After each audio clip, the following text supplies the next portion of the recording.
started early this morning, all right? Revmo Choppers, Olympia, Washington. My friend here, Tim here from the Ton Magazine. How you doing, Tim? Good. Nice to see you. You too, my friend. Thanks you too, for my waking friend. up early and making the drive. Absolutely. Absolutely. It's a fun little ride. Nice and no traffic running up the I-5 this morning. It's pretty typical for Yeah. a weekend morning. Yeah. Yeah. So let's start off. Why don't you tell me a little bit about yourself? What's your background in motorcycling and where'd you come from?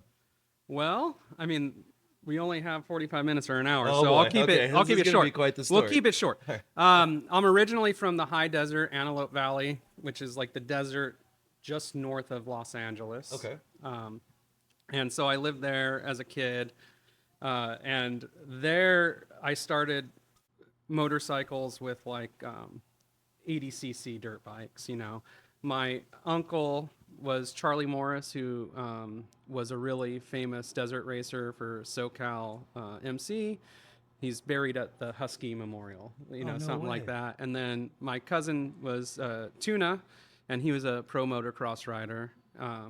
And then my grandfather, my mother's father, started a pretty famous motorcycle club, and then my father rode with a club. And like worked at places like as a fabricator and stuff that people know, are brand names now. So like it's always been around. Okay. I moved up to the Northwest and went to high school here and everything, and I got really into like the mod kind of skin subculture, and I rode Vespas. Okay. And did two-stroke stuff, and just always have had some kind of two-wheeled thing in my life. I went to New York for a while to work there and go to school. I worked at CBGB's and worked in publishing and went to grad school. I didn't ride there, and then when I came back, like when I kind of got my finances into a place where I wanted to do it, because I'm kind of an obsessive personality, I picked up a Harley and started riding choppers from there. Cool. Did you just like straight? Was it the draw of the Harley or the chopper, or was it just? Well, yeah, I mean, I kind of wanted to do more riding than like touring on a Vespa is not that fun. Right. Let's be real. Yeah, let's be real. And I've always been a huge chopper fan.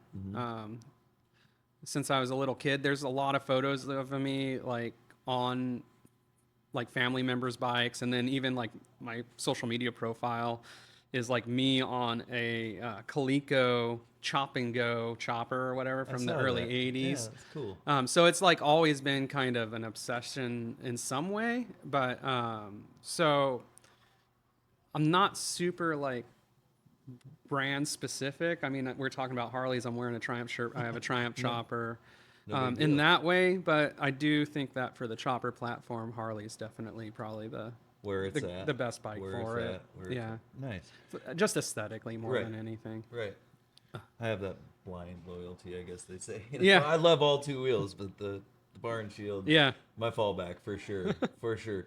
So you get into the choppers, start building them on your own, and I don't then- really build them on my own Okay. necessarily. Like, I think my day job prevents a lot of time that it would take. Right. So I do kind of have a good idea of what I want. I do stuff on my own, but then I work with friends. The beautiful thing about having a job that I am not always broke is I could also help friends. There you go. With their passions, I which love are that. running like chopper shops and things like that. And so, like I've worked a lot with Jemmy here at Revmo on a bike that hit the show circuit. That was the 63 Triumph chopper. Right. That a lot of people seem to love. And, I have a Sportster chopper. And, anyway, I'm not like a guy who's going to go and do everything on his own in his garage. I just don't really have the time for it. Between Understood. that and then, like, I have like a C10 truck and a G10 Oh, van. yeah. And like, Heck yeah. I have a lot of other projects I'm always kind of rotating and working on. Right. And so like the kind of, the time to dedicate to focus on just one of those, sometimes I need to outsource a lot of stuff. We were cut from the same cloth, my friend. So you mentioned day job. What is Tim's day job?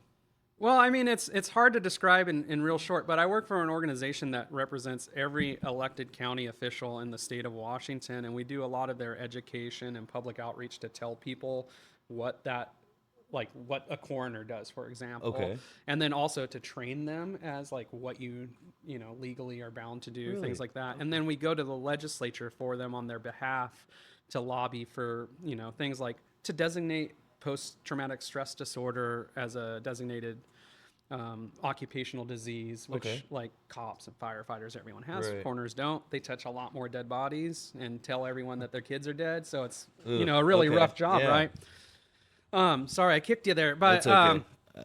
yeah. So I do that, and I'm like in my industry, people joke that I'm the only person they know who's both been in National Forensics magazine and Rolling Stone magazine for different things. Really? So yeah, and in that job, I've created like one of the most transparent, accountable, and trained medical death investigation systems in the entire country, which I'm pretty proud of. So it's a weird job, and it's totally divorced from anything motorcycle. Really? So is this a That's why I was in Salem to help the okay? Motorcycle Yeah. Political Action Committee Okay. learn how to better interact with the Okay. legislature. Okay. So is this full on suit and tie job? Oh, Like, yeah. Like Tim's in a suit all day, every day during the week. Not during legislative session. I Okay. am. Yeah, Right. because there's actually rules of decorum to get into certain parts of a legislative Really? building. Yeah, that are just Interesting. really old kind of Okay. vestiges of the pomp and circumstance of it all. So yeah, I have to wear a suit and tie a lot. Okay, okay. I'm gonna have to after this pick your brain and stuff. My wife has a master's in criminal psychology. Oh, okay. And she's real into all of that you were just yeah. I'd love to Yeah. pick No, your no, brain no and love problem to at all. talk to you. Actually, she'd enjoy the heck out of But that. yeah, I've had a lot of jobs over the years, but that's kind of where I've landed for the last decade or Right. so. Okay, so when you went to school, did you go to school particularly for doing what you're doing now, or did it just No, did not life at all. take a turn? and- Life just took a turn. So like I did have my undergraduate was like political economics with pre-law, Okay. and so that was good as far as what I do now. But I went to I have like a master's of fine arts and a master's of sociology, and I went to school for film at NYU, and then I did like a film, like helped start up a nonprofit film school in the Bronx when I was at Columbia, and so it was totally different. But my father lived in Olympia. He went blind. We came back here. There was no kind of industry, film industry jobs or anything. So I ended up in government because I had previous experience from when I was in college before in Washington, and kind of just life just takes these weird kind of turns Yeah. sometimes. And so I've always viewed what I make money with as like totally different than what I follow as passions. And I think Okay. that's a vestige of like from when I was 13 until COVID, when 41, I was a touring musician. So all my vacations and stuff were kind of wrapped around like okay. going out on the road and doing that kind of thing, which, your buddy here, Chris, would know all too well about how to Right. balance like a real job with being a touring musician. Yeah, I've heard a lot of stories from him about that. So you're in doing that, and you're riding, and what you have the Ton magazine. How did that all come about in all of this? Was this a pre-COVID thing, or what? When did Yeah, the well, the come ton in? is pre-COVID. Okay. We've been around. We've been published for 8 years now, something like that. But Susan, my partner and wife, and the like partner in the magazine, Right. the publisher, we went to the first Paradise Road show, and there's good bikes there and everything, but we were just kind of like, man, there's just so much more going on in the Northwest than like the one bike from the Northwest that was down there. It was the first one, I think, in 2017 or something like that. And we were like, we should just do a magazine to show people. And the expectation wasn't necessarily to like do a ton of like a whole run of it, like in perpetuity. But it was like we should put something together, show what's going on. Because at the time, I think people need to think about in Washington and Oregon, 2017 and stuff. There was a lot going on, but there were like unconnected pockets in a lot of way. There wasn't a really good methodology for pulling it all Right. together. Yeah, there was one moto and stuff, but that was Portland, and it was a lot smaller then than it is now, and that was a totally different vibe than Chopper Guys, right? Right, Just right. totally, Totally just different, like your yeah. show's a totally different vibe than my shows or Right. anything like that. So it's like, how do you document that and pull it together in a way? Yeah. It was during that transition away from the blogs and into Instagram. So a lot of people were doing Instagram, so you knew ways to gather people. So we spent about 8 months like formulating everything, and we realized like it can't just be like one issue or one thing. It has to be kind of a rolling thing. And so yeah, we put out that first issue, which had Jimmy from Revmo's bike in it and things like that, and kind of just started rolling from there. And before we even had that issue out, we'd set like, we know it's going to be quarterly. We know we had all the mechanics kind of started to work out for the most part, and kind of went from there. Right. Like the concept was more about like community gathering and like community response than really just like About the bikes. a big It was, right. well, it's about the bikes, but it wasn't about like making a ton of money. Like it would be stupid to go into print to make like a business where Right, you're like right, making right. Yeah, yeah. a big money thing. And even for the first year or two, we didn't even do merch. Like we were like, Okay. it's a magazine, we're not doing merch. And that changed. Yeah, it always does. The nature of the beast. Yeah. So where'd you get the name? Where did the ton come from? Well, I mean, the ton is like a really common, especially in cafe racers in England. It's for going 100 miles or over. Okay. But naming a magazine is difficult. Yeah, I because can like imagine. especially motorcycle magazines. So you're like, okay, let's do low side. Oh, that's taken. Let's do high side. That's taken.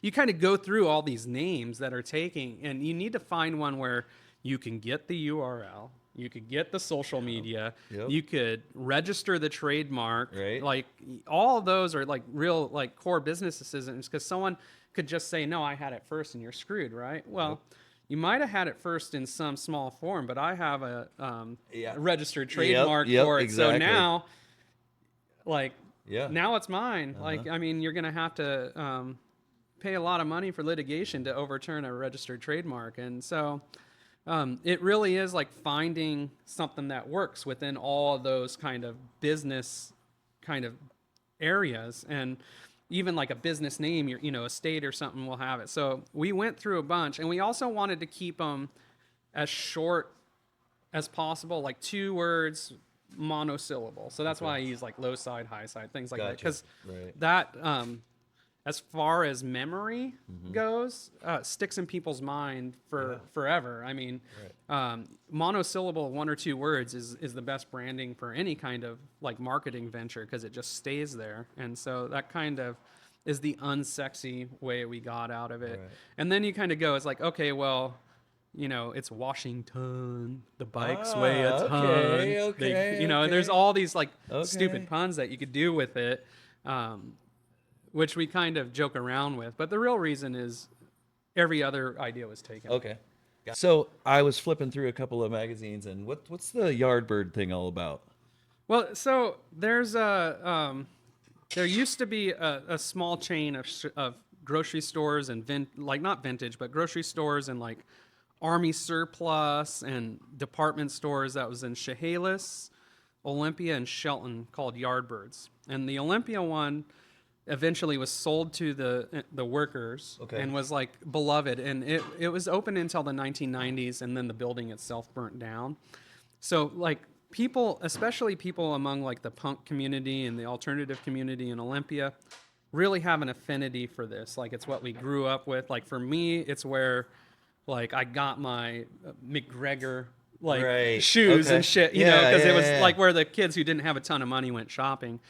And so it's been around as something people utilize for a long time. And so we actually took one of the logos or drawings from it and redid it to kind of fit ours, and then there's several artists who had done Yardbird logos over the years. Asked one of the widows of one of them if they would be offended. They said, no, everyone's doing it. Everyone's ripping it off. There's Yardbirds everywhere. And it was like, it's not an original idea anyway, because there was Jaybirds and all these other ones. Okay. Like, oh, okay. So as long as I'm not making someone mad, and there's enough precedent out there to where it's super legal, and it's also like covered under a lot of different kind of Okay. esoteric Okay. copyright rules. So anyway, no one needs to know that crap. It's just Oh, that's cool. it's a local grocery store chain that no longer that everyone loves. We changed things about it and kind of went from there. Kind of a So little Easter egg.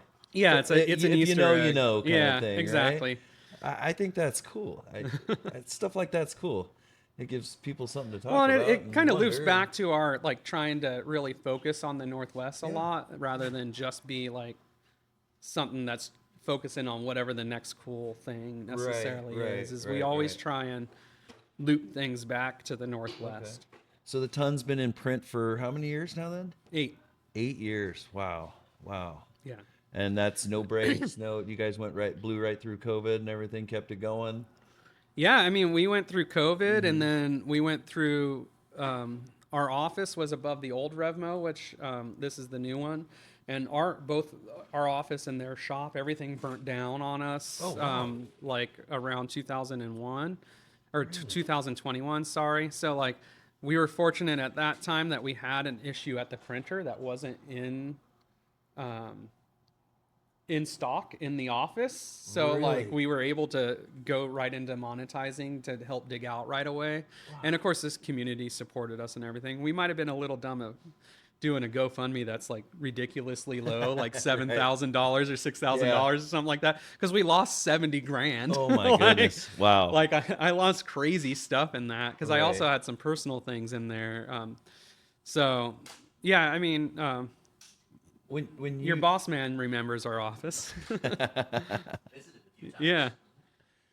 when you're going to do the next I want to say episode, not the next magazine, the next do it monthly? Is it monthly? It's quarterly. Quarterly? Yeah.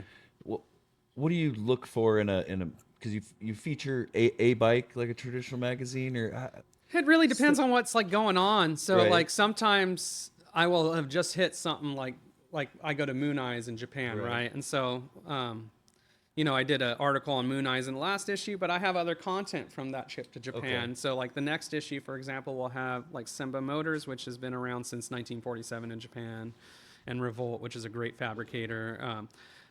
So I pick up things like that and then try and figure out what kind of complementary bike to feature as like a Okay. cover bike or a Right. cover story and kind of build it like that.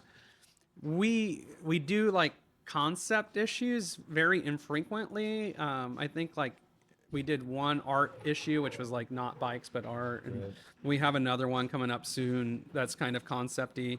And we had an all native issue, all Native American builders and writers issue. So we do kind of do those periodically, but Right. really it's like what is on the flow Okay. for us, and It it makes makes sense. it really Yeah. kind of. The goal is to be like responding to the moment, but also make it timeless so people will look at a magazine years down the road and not feel like it's date stamped explicitly to a time. Okay, that makes sense. Yeah.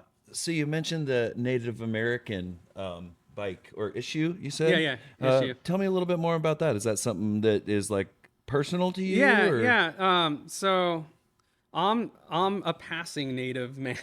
So Okay. yeah, my mom, half Native, lived on reservation, went to school on reservation. Sadly, she was murdered 5 years ago. I'm sorry to hear But that. it's okay. I understand. Like it's hard to say that and then like you know it's coming right away. Like, Right, but yeah. like I'm saying it just for background context. So yeah, and you know, so it's a Montana tribe, and and you know that covers a lot of issues. There's a lot of like baggage with it, but there's also a lot of good. You know, my cousin was the first Native representative in the state of Missoula, Really? right? Things like that. That's So cool. there's highs and lows to that. But what I noticed is that bike culture has a real tendency to tokenize Native culture. I mean, you have a whole company built Okay. around tokenizing in a somewhat empathetic way, but you know, capitalizing on Native culture. And there are great builders and riders out there. They're not just you know bagger bro club riders, which a lot of people kind of pigeonhole all Right. natives into. And so I mainly as an homage to my heritage and my love and my friends, I did a Native issue. We featured, you know, silversmith who also builds, and my friend Manny who built his own bikes in his garage on the Navajo reservation, who translated Star Wars into Navajo. No way. Yeah, Cool. and my friend Jimmy Dean Horn, who's an artist, and so it's like to really show kind of different aspects and different representations, whether you're like as far as white people consider like clearly native or someone who's passing, like there wasn't a lot of like pigeonholing into it. It was to Right. show kind of a wider idea of Native America through the magazine. Cool. That's really cool. I Yeah. have to check that out. Is that if a guy wanted to go back and say I wanted to find that, I don't know why I keep saying Issue? Yeah. issue. I cannot think of the word. If somebody wanted to go back and find that issue, is there a way to do that? Like if I wanted to go Yeah. look up that one or issue 1, Yeah. is there a So way? I mean, we have a couple of ways, and the best way is on Amazon for that stuff. Like we collect issues 1 through 4, and then like 5 through 8, like sets of 4, which is a year, into collected books, which you can buy on Amazon. Okay. We have a collected book of just women builders all together, which we feature women builders in every issue in a book. We also have PDF, like, for your Kindle or PDF downloads of a lot of issues on it, including issue 17, which is the native issue. Okay. That's on Amazon for your Kindle have to PDF. check that And out. it will be in, like, I think the next book, which comes out just before Born Free. Okay. Okay. Do you I be honest, I've flipped through a few tons. I've never really sat down and read one. Well, After talking to you, I think I'm going to Not our niche. No, hey, you know what? Hey, we're both brothers of the road. We both love two wheels. We just have different niches, whatever. Yeah. Where was I going with this? Born Free. I love Born Free. Do you normally do an issue about Born Free and say a bike from Born Free, or just Yeah, I mean, we've done Born Free as an article. right? But we would never do. It's the most heavy covered show in America, probably. Correct. Like we're there as vendors. I've had a bike in it. Right. Like I cover it from that perspective in one issue. If there's a bike I really like and I know it's not coming out in the next issue, choppers or dice, I'll run that. Okay. Like because I really try and work, especially with Carrie, to not do the same things at the same time, because we're kind of Smart. me and Yeah. Carrie are on a really similar release schedule, and we're at the same kind of his issue 24 or my issue 24 come out right around the same time. Right. We've tried to work out maybe doing issue release stuff together. Like we get along really great. So it's just trying to make sure I'm not doing the same thing at the same time, or someone's not sending me the same photos that are in another magazine. Right. Like Yeah. all that kind of goes into that kind of decision. But like to do a whole Born Free issue, it's just It'd be tough. It's been done. It'd be tough Right. because then you're competing with other, like it's not just like dice and choppers, but then you have like, Easy Riders Uh-huh. and Plus competing with all the social Hot media Bikes is platforms. back, Yep, right? yep. And all the social media platforms, the great Japanese magazines like Ripper, Roller, Vibes, like all that stuff. So there's just so much media around that specific event. Yeah. That like doing a whole issue on it, Right. like I don't know if it's in my vibe. I is got all. you. Like Totally. I don't like doing stuff that everyone's doing. Right. Tell me a little bit about a little more about Moon Eyes, Japan. It's on my bucket list. I watch and read about it every year, and it's on the bucket list to go to that. I think it should be on anyone who likes a car or motorcycle Yeah, bucket list. that cool. Because it's not just like one show or the other. It's all integrated really well. Right. Thing people really have to realize is like it's a 1-day show. Really? It is one day. And so they have a setup day before, but it's like in and out, right? And they build a whole city for that. I swear, like the booths are not all of them, but they're like built booths, right? They're not just pop-up tents and everything. Everything's flawless. The cars are perfect. The bikes are perfect. Great vendors. Everyone there from all over the world. You'll go there and, of course, Japan, Indonesia. Right. It used to be China, not so much right now because of political issues. Australia, Germany, France, like all over the world. And they're all there because they like the same shit you do, right? So Right. how can you not Want to go? want to there. go? Right. Yeah. How can you not have fun with people from all over the world who all you have to do is like point at something and go, "That's cool," and then you start a conversation. Like Yeah, it's ridiculous. I want to go so bad. I always say like Born Free is like the Disneyland of like chopper shows, you know, because you can't not have fun with something you love. I would concur with that. But Yeah, like 100%. but Moon Eyes is like the Disney world of it Really? because it also has the cars and everything. Like there's a Right. little more to it than just Right. choppers and you know performance Harleys, right? So it's like Disneyland's the smaller, the other one's bigger. Right. I mean, Born Free might have more bikes and stuff like that, certainly, and it's you know, Mike and Grant put on an amazing, Yeah. amazing Yep. show. But they're the first to say that they were inspired by Moon Eyes to put on their show, and that's the cool. compliment you want to kind of think about. Right. On the show subject, you put on how many shows do you host? What is it? One? Well, 'Cause right you now sponsor a couple too. As yeah, well. yeah. So we have Rally in the Valley, which Right. this year is our 5th, August 1st. And that one was born out of Dilly Dally in the Valley. So it's really like the 6th event with our main organizer with us is Drew Baddick, who's one of my close friends. Like, so he's the kind of through thread through it all. So we do that one, and then we do the Invitational, which started out at the Armory, but they're remodeling that. So right now it's at the fairground, but it'll go back to the Armory, and that's in its 4th year this year, and that's October 10th. Okay. Which is the feeder for the Final Verdict, which That's is your right. guys' Yeah, online that's show. right. We'll be there. And then I also we were asked to do the like chopper sub show for Northwest Bike Week this year, which is July 12th. And then yeah, we sponsor Hot Pipes. Okay. We've sponsored other shows and we work with other shows. Like we're working with Builtwell for their Northwest Moto Fest thing. Cool. I don't know if we're a sponsor or something. We're working with them in Right. some capacity. I'd have to ask Bill exactly. I can't remember off the top of my head what it is. But we are working with them with that, and we'll be there. You know, we do as much as we can, but it's capacity because at the end of the day, I also want to have some weekends in the summer to be able to ride. I was gonna say, do you ever get a chance to ride your motorcycles, man? You know. You're busy. We did cut down on the number of shows we did. Right. I touched the mic. I'm sorry. We did cut down on the number of shows we did because that was a problem. Right. And so yeah, I do ride. My day job, I have some flexibility during some parts of the week. So like afternoons, I could rip out to the ocean and back and things like that. And There goes Tim on his chopper in his suit. con friends into going when I can. But no, I ride a lot actually. Cool. But I would like to ride more and do bigger rides. And so like a good example is there's a really great chopper show that's going to be a first year. I don't know if it's great, but it's going to be a first year one, and the person organizing it is a cool guy in Longview. But I can't do it because I'm riding down to Donner Pass for the Donner picnic with friends there. Gotcha. So Gotcha. it's like prioritizing the opportunity for bigger rides yeah. is kind of part of that too.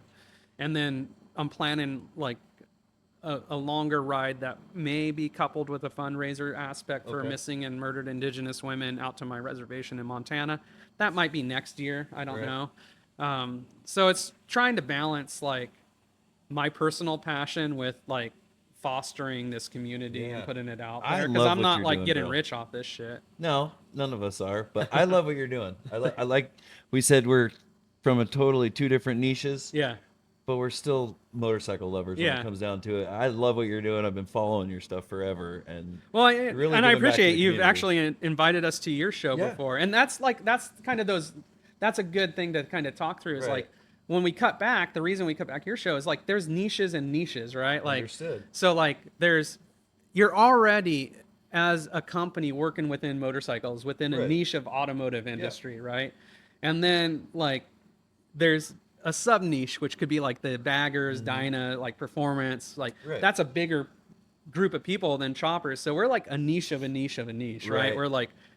We're the niche of the chopper or the motorcycle industry by Right. being choppers, but we kind of focus mostly on a more almost traditional idea of a chopper. Like we're not doing the Jesse James bikes or any Right. of those No, things. dude, So you're yeah. kind of slivering down your Uh-huh. audience a very little bit small to pocket. people who really appreciate what you're doing. And that's where I find like the power of the ton in some ways is like you pick up our magazine, you know what's going to be in it as far as like style and Right. kind of things Right. like that. Do you know? I meant to ask you. Have you ever met Austin Marion Metalworks? Oh yeah, He's of from down course. from Salem. Okay. He's been in Yeah. the magazine. Okay. That's what I Yeah. thought. We did a whole thing on the Eugene Tramps in issue Yeah. 8. Yeah. Yeah, both I and Liam Kennedy, who's a photographer Right. out of New York, Okay. who's he's been in the New York Yeah. Times and stuff like that. That we did stuff. So he did photos of the Wisconsin Tramps, and I did the Eugene Tramps. We put together an article on that, Cool. and then we featured Austin, Jared, and Kyle's bikes. That kid's a whiz. He Yeah. is a whiz. It's funny. I met them.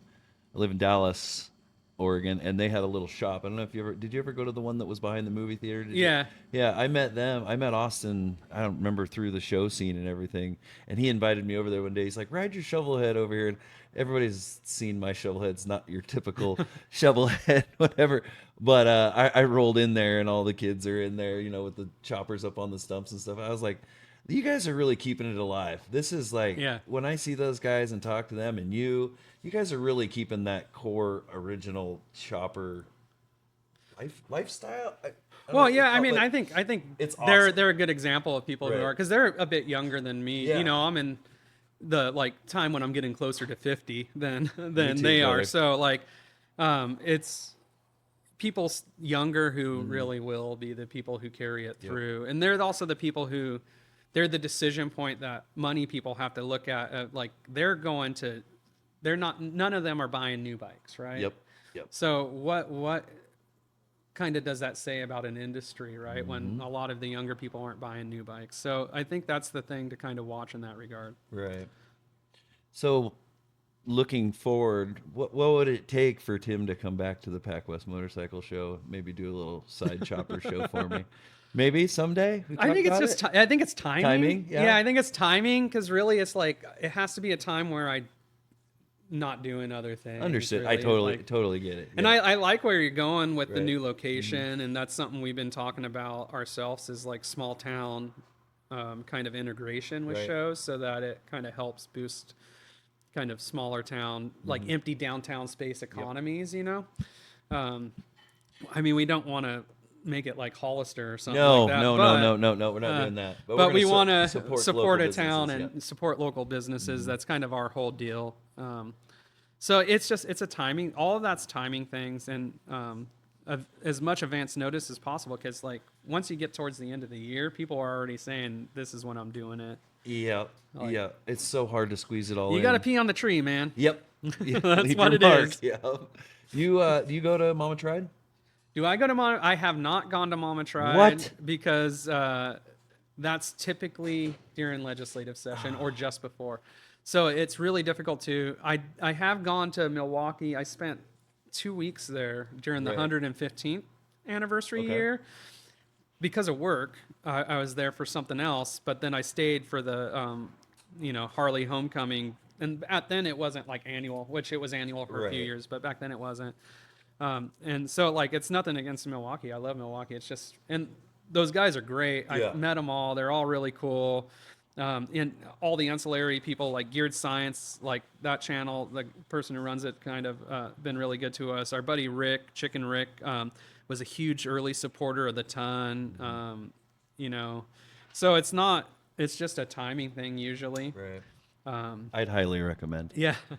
I think you would love it. The setting, yeah. just the setting. Yeah, I and mean, the- you've seen the pictures. Yeah, I know it. It's I know gorgeous. it's where everything is Yeah. and I know that building actually. In Yeah. fact, so,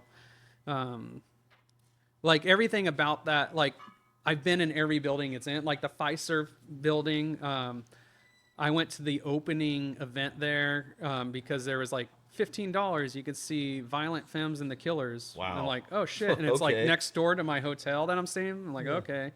So Okay, like, yeah, I'll go. And so I've been to like every building that it's Right, in, so I right. could envision it really clearly in my head, and then match up with photos. So it's just a weird quirk. I haven't been able to make it work out. I'm bouncing all around, but I've been collecting information you talked about. You mentioned something about the Rolling Stones magazine. You were in the I mean, magazine? yeah, I've been in that magazine, but Come on, tell me a little bit. I'm sitting here I with started. motorcycle royalty. Come on, not I everybody's in the Rolling Stones magazine. Well, and I've been in Spin and like a bunch of other Really? stuff. Yeah, I mean, I started playing music when I was like 13 and touring and putting out records before I was done in high school, and then I did that all the way up to COVID when I was 41. So you get into certain bands that get some hype, and you Right. get like little articles or That's blurbs. Like cool. it's not like I was on a cover or a giant interview or anything, but like a good half page thing with a photo. Actually, the photographer of the photo from the Rolling Stone was just out there talking a bit ago, Andy. Um, Wow. but and we shot it in the Capitol building here in Olympia, which is Really? funny. Yeah, but yeah, so like I've done that kind of for a while. Like I got to a certain point where I could do it full time, and I did do it full time for a few years. But there's no health benefits, all that. You start getting a little older with family. You have to start thinking through some stuff and life choices about that full time thing. But we always were at the for the people in the Northwest, like the Crystal Ballroom, Mm-hmm. kind of, or like people in LA, like the Echo, Right. like, Yep. or the observatory, or like we were at that level, like, Wow. but never could break past that level. And that's really the like for me, the litmus is like if I can't break past this level without going even harder, like it's not a full time thing Okay. for me. Okay. That's Like I really kind of cool, just though. topped out at that level, which I Right. mean, you're doing okay at that level. Let's Yeah. not knock. That's a great level to be at for a lot of people. But you also have to think in 2020 with the monetization of bands and like with all the you're not making the same money even touring that you Mm-hmm. used to. Like the money aspect of being in a band started getting worse for everyone, and almost anyone in the industry would talk about the decline in funds. And there are bands out there who actively go into debt touring, but they're doing Wow. it to try and promote songs that they could license or get streaming royalties or something out of. Right. Um, so yeah, and I've been in a couple bands that had tour support from labels and ones who didn't, and kind of found the ones that didn't, we always did better financially Oh in wow. some that's ways. that's Um, wild. That's really cool. We're like I said, I'm bouncing all around here. Just looking forward. What you have anything new coming up or what any uh, ideas, anything you want to clue us in on or well, I mean, we always have the next issue. right? So, like, Okay. yeah, the Okay. next issue, Yeah. the pre orders are out now. The next event for us would be the Chopper Show Mm-hmm. down in Callis County, which you can, there's on our Instagram where you can find how to register for. Right. And then Rally in the Valley August 1st, which you just have to show up. There's no money involved. You just ride your bike in. And that one is a feeder show for the final verdict. I love that. I love that. I'm really excited about how that's going to turn out. So you mentioned you guys came down to the Pac West. Well, it was V Twin show. That was the first year. It was the Yeah, first it was year. my first year. Yeah. Yeah, I loved it that you guys showed up and everything. What was your takeaway? Any good, bad for putting on my first show on a golf course by any means? I mean, you've been around the show scene. Well, For it was a while. it's a different crowd than what we typically like. Dyna Bros don't necessarily gravitate to a Chopper magazine, but Totally they did get buy it. shirts and hats. Hey. So that's good. Yeah, no, I don't have any criticisms too much. There's things that are always outside of your control with the show, right? So Understood. you can't control a fight. You can't Right. control Yeah. like who shows up or not as far as like what niche as we talked about, right? Correct. So, but it was well attended. People had fun. There was bathrooms and food, so you didn't have people mad at you for that kind of stuff. And garbage cans. And garbage cans, so you didn't trash the place. Uh-huh. I have this weird thing about shows. Like when I go to other shows, I don't pick them apart, but I go, like I went to a couple shows, they didn't have garbage cans. Yeah. And it's like, how can you need garbage cans? You see people walking around with their garbage, like, what am I going to do with this? Like, so always my mind for setting up my show is like, okay, how can this flow? My things flow. Like, Yeah. how can I keep people Yeah, moving? that's and- funny you say that because now I remember there was like a garbage can dead center in the middle of the show. Yeah. Like, because he had it as a Yeah, circle. yeah. And you had a garbage can right in Yep. the middle. We had them like I think we even my buddy Austin from ADHD Cycles. He's an engineer by trade and mechanic, but he lays out the show every year in, I guess, CAD. CAD, yeah. Yeah, Probably. every inch is laid out, and I think that year we even laid the garbage cans Yeah. out. That that tracks. That makes Yeah, sense. You yeah, know, I do think that it was a little outside of town, which right, that always like that's something we kind of always have to keep in mind when we went to the fairground, right? right, So it's right. not in the core of a town. That has some considerations to go through. But I think moving it to Dallas, where it's in the core of that city's Right. downtown, that Yeah. gives people who want to get out for a minute something to do Right. rather than like, oh, I have to go and ride like 12 miles to go do something and then ride 12 miles back. Those are all things that I always kind of try and consider Right. about like placement of a show. And also it's different shows are different. Like I say that, but then if your show involves camping, like Dream Roll or Northwest Moto Fest or Northwest Bike Fest, like, you Right. know, being Totally. away from a town is good, right? Right. Yeah. Centrally located, not centrally Yeah. located. Involving the community, not involving the Yeah, community. Kind of it thing. just depends on Yeah. like what the decision, like what the concept and the Right. decision really is. Yeah. This year's gonna be. It's gonna be different. I think in a really good way. It's just totally shifting gears Yeah. and planning in 2.5 months. But That's it normally hard. takes me a year, but whatever. It is what it is. When you put on, you said the Invitational is the first show, the feeder show. Is it called? No. It's the Rally and Valley. Rally in the Valley, sorry. The end, the final Final is verdict the is the Okay, invitational. okay. So Rally in the Valley. Do you put that on yourself? You said you had a friend that helps you with that, or It's me and Drew and, You and Drew? and Okay. Susan and Drew's partner Lucy. okay? And you guys, you're that show. You guys do all of that. There's no Yeah, I other- mean we do all the shows we do. We all that's the show crew. Okay. Yeah. Cool. Yeah, best food. Really? Yeah, Rally in the Valley is at the Valley in downtown Tacoma, Puyallup Valley, and their food. The reason it started there is the Tacoma and Olympia Breakfast Club. We used to meet there for breakfast. Really? And so then when the Breakfast Club decided to do Dilly Dally in the Valley, and Drew and them did that, and we just donated stuff, Okay. whatever. It was because we were raising money there, Right. and then that kind of was like, oh, let's do it again. COVID happened, we didn't do it again. Let's do it again, and then it's like, oh, this is going to be bigger than we want it. Like you just take it, and so then we changed the name. Okay. Kind of took it and had Drew involved and Aaron and other people who were part of the Breakfast Club. Right. Like it kind of morphed out of that. Cool. And like we wouldn't have approached the Valley or thought of it or worked with it if it wasn't for like the nexus of those people doing the dilly dally and then saying let's do it again, and then kind of how that morphed over time. Okay.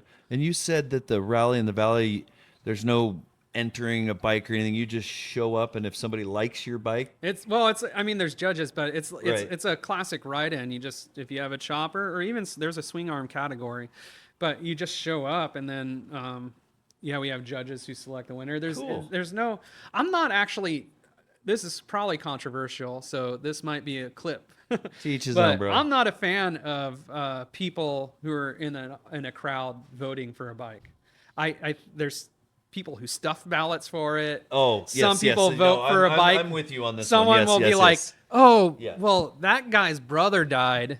What's that guy's brother have to do with the bike?" Things like Yeah, that. Like, yeah. there's just so many different kind of factors around it that Yep. actually, I rather have either builders Yes. vote for it, Yes. or you have judges who you trust. 100%. And Yep. so like at Rally, we'll get people who's like, well, how do I vote? I'm like, you don't. Well, I want to vote. Like, Yeah. well, too bad. Sorry, like, sucker.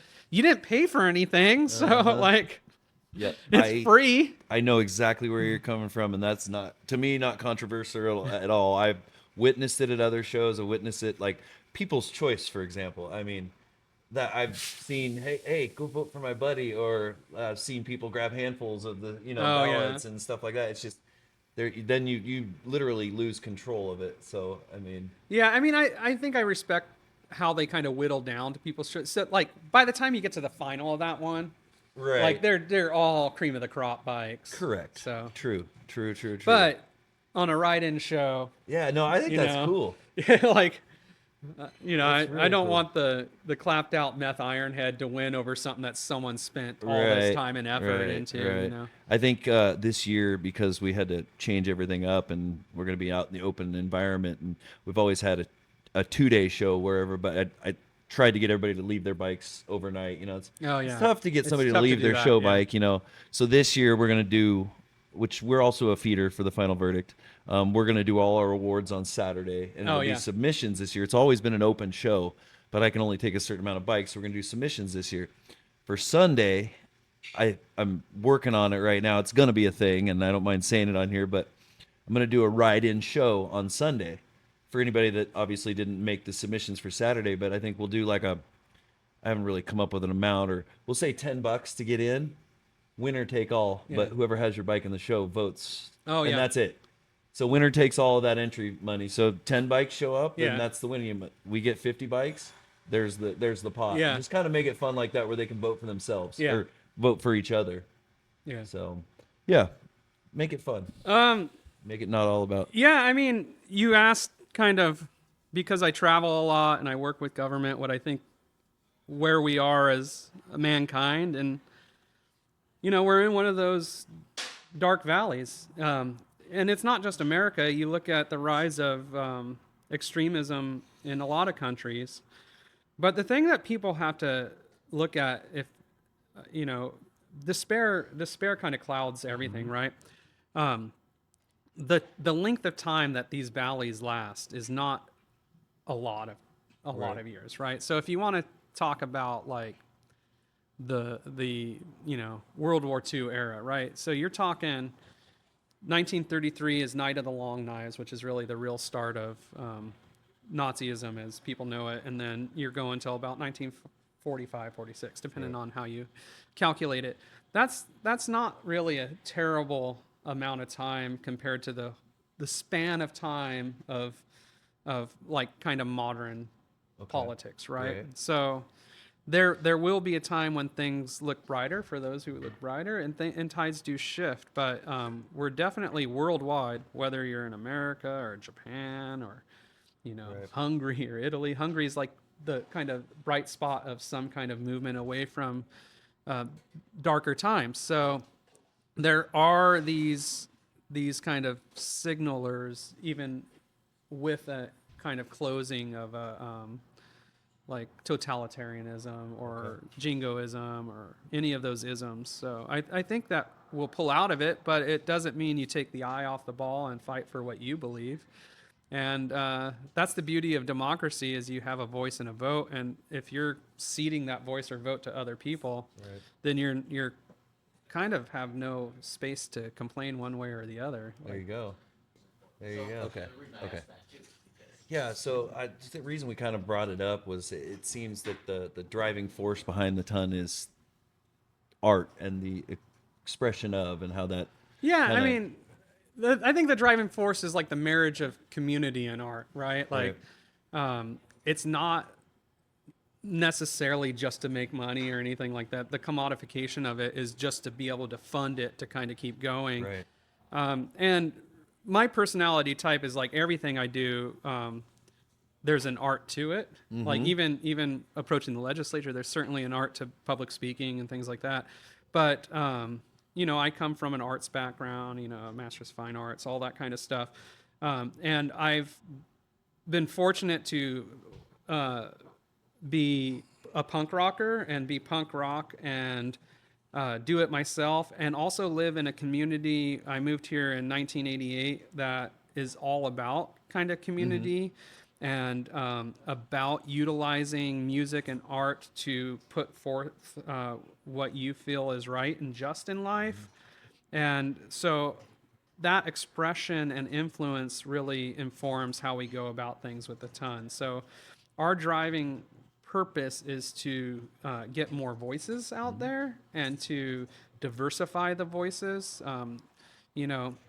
The kind of white motorcycle bro voice is well represented, and I'm not saying that it needs to go away or anything like that, but it's well represented.